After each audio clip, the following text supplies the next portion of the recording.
solo por la enseñanza que recibieron de Jesús en los 3 años que estuvo con él, pero sobre todo porque el Espíritu Santo les recordó esa enseñanza y porque les ayudó no solo a recordarla, pero sobre todo a vivirla. Eso implicó para los discípulos de Jesús esa promesa: yo voy a estar con ustedes para siempre. Eso es para los apóstoles. La promesa de Jesús de que el Espíritu Santo estaría con ellos les llevó, repito, a registrar el Evangelio. Y después, cuando Pablo se añadió a esa lista de apóstoles, a él mismo le ayudó a registrar la doctrina de la salvación en todas sus cartas y a conformar lo que conocemos ahora como el Nuevo Testamento. Pero ¿y para usted y para mí, hermano? ¿Qué significa esa promesa? Dijimos, esas promesas que Dios o el Señor Jesucristo le hizo a sus discípulos, se las hizo a ellos, pero a nosotros también. Entonces esa promesa de que el Espíritu Santo va a morar en el corazón de todos los creyentes en Jesucristo, se aplica a usted y a mí. ¿Qué implica eso? Implica que cada cristiano, y eso nos incluye a usted y a mí, tenemos el Espíritu Santo, el Espíritu de Cristo en nosotros. Amén. Porque no existe, mi hermano, ni un solo cristiano que no tenga al Espíritu Santo en su corazón. Eso grábese. No hay tal cosa como un cristiano que no tenga al Espíritu Santo en su corazón. Y por eso, por ese Espíritu que mora en nosotros, fuimos regenerados y creímos. Por ese Espíritu Santo tenemos los pensamientos y las intenciones y las acciones que buscan agradar a Dios, porque tenemos el Espíritu Santo. Mire, si usted y yo no tuviéramos el Espíritu Santo en nosotros, nunca, óigalo bien, nunca tendríamos un solo pensamiento que intentara agradar a Dios.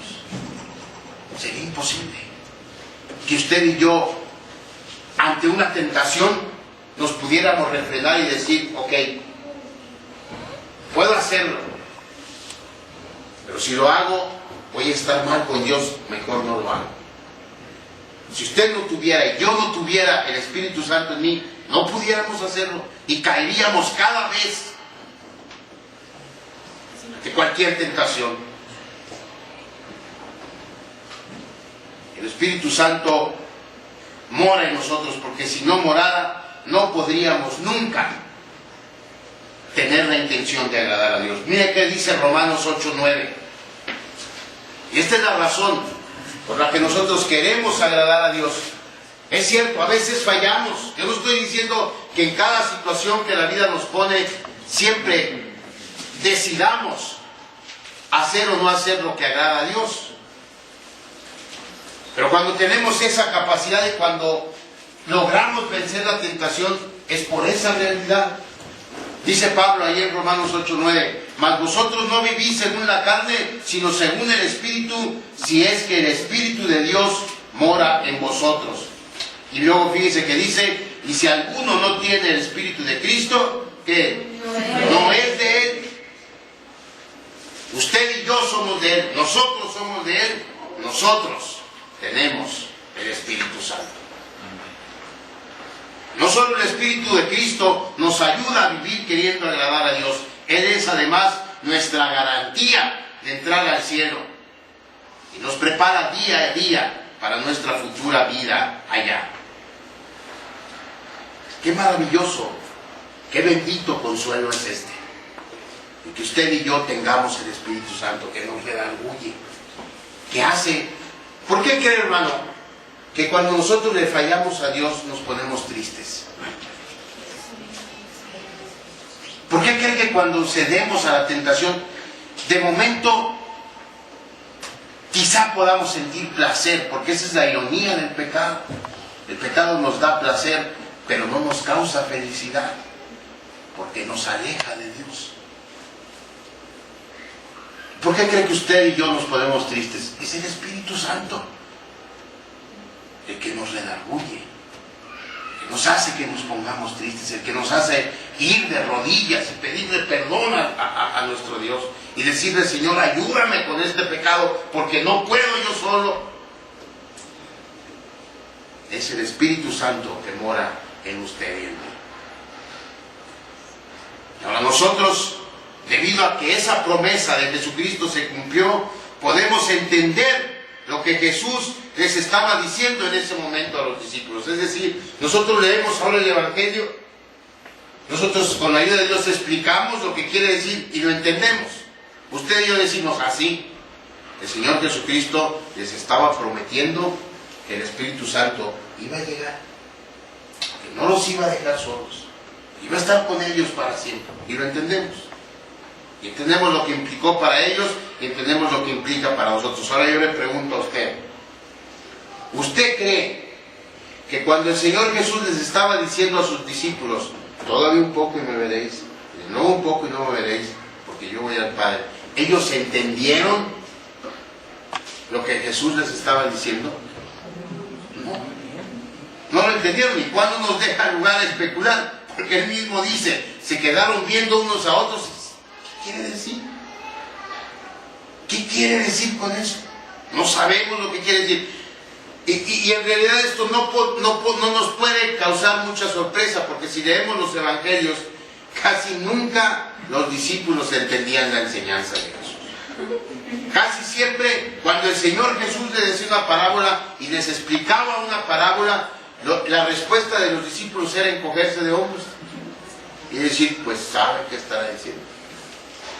No entendían. Esa era la respuesta habitual de los discípulos. No entendían. Ahora, ¿debemos ser duros al juzgar a los discípulos? No, porque muchas veces a nosotros nos pasa lo mismo. Muchas veces nosotros no entendemos. Y nos predican que debemos estar unidos. Nos predican que debemos buscar la paz en nuestras iglesias, la unidad, que debemos buscar las cosas de arriba, y nosotros seguimos con nuestra cara de guay.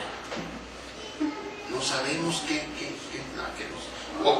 oímos una predicación sobre el amor, oímos una predicación sobre el servicio, sobre agradar a Dios. No la entendemos. De manera que tenemos que ser pacientes con los discípulos y aceptar que muchas veces a nosotros nos pasa lo mismo. Seguimos con nuestra actitud de no entender. Así que ahí tenemos a los discípulos, versículos 17 y 18. Entonces se dijeron algunos de sus discípulos unos a otros: ¿qué es esto que nos dice? Todavía un poco y no me veréis, y de nuevo un poco y me veréis, y porque yo voy al Padre. Decían pues: ¿qué quiere decir con todavía un poco? No entendemos lo que habla. ¿Y qué hace el Señor? Versículo 19. Jesús conoció que querían preguntarle y les dijo: preguntáis entre vosotros acerca de esto que dije: todavía un poco y no me veréis, y de nuevo un poco y me veréis. Es decir, el Señor los ve a ellos en su perplejidad, los ve a ellos sumidos en su actitud autolastimosa, es decir, autocompadeciéndose de ellos, de me voy a quedar pobre, mi maestro ya se va, y ahora qué vamos a hacer. En esa actitud estaban. Y él los ve en esa actitud y él se adelanta y no espera a que le pregunten, porque sabe que sus discípulos no le van a preguntar. Y como siempre, el Señor Jesús toma la iniciativa. Y en medio de su propio dolor, de su propia situación angustiosa, con los golpes que le esperaban, con las burlas que lo esperaban, y la corona de espinas y la cruz que lo esperaba, no reacciona como nosotros reaccionamos la mayoría de las veces. ¿Qué hacemos usted y yo cuando estamos angustiados? ¿Qué hacemos usted y yo cuando estamos preocupados, cuando estamos tristes? ¿Nos preocupamos por los demás? No. Queremos que nos apapachen, y queremos que nos consuelen, y queremos que nos digan: no, hombre, todo va a estar bien, espera, mira. Y que nos cobijen. Pues así actuamos nosotros. Y cuando alguien nos pide un favor, o cuando alguien nos quiere contar su problema, ¿qué decimos? No, hombre, tu problema no es nada. Déjame arreglar lo mío. Desgraciadamente así actuamos. Nuestro Señor no actúa de la misma manera. Él ve la tristeza de los suyos y en lo único que piensa es en consolarlos. Antes de que ellos le pregunten, antes de que ellos se atrevan, porque Él sabía que nunca se iban a atrever, como nunca se atrevían. Se guardaban sus dudas. Entonces Jesucristo, a través de una parábola, nos da una enseñanza tremenda. Nos da un principio espiritual que Dios permita, mis amados hermanos, que esta noche lo entendamos todos, porque es fantástico y se aplica 100% a nuestras vidas. Debemos entender esta parábola que el Señor Jesús les dijo a sus discípulos y que nos dice a nosotros también. Versículo 21, la mujer cuando da luz tiene dolor porque ha llegado su hora, pero después que ha dado a luz un niño ya no se acuerda de la angustia por el gozo de que haya nacido un hombre en el mundo. También vosotros ahora tenéis tristeza, pero os volveré a ver y se gozará vuestro corazón y nadie os quitará vuestro gozo. Primero el Señor describe lo que va a pasar en el versículo 20.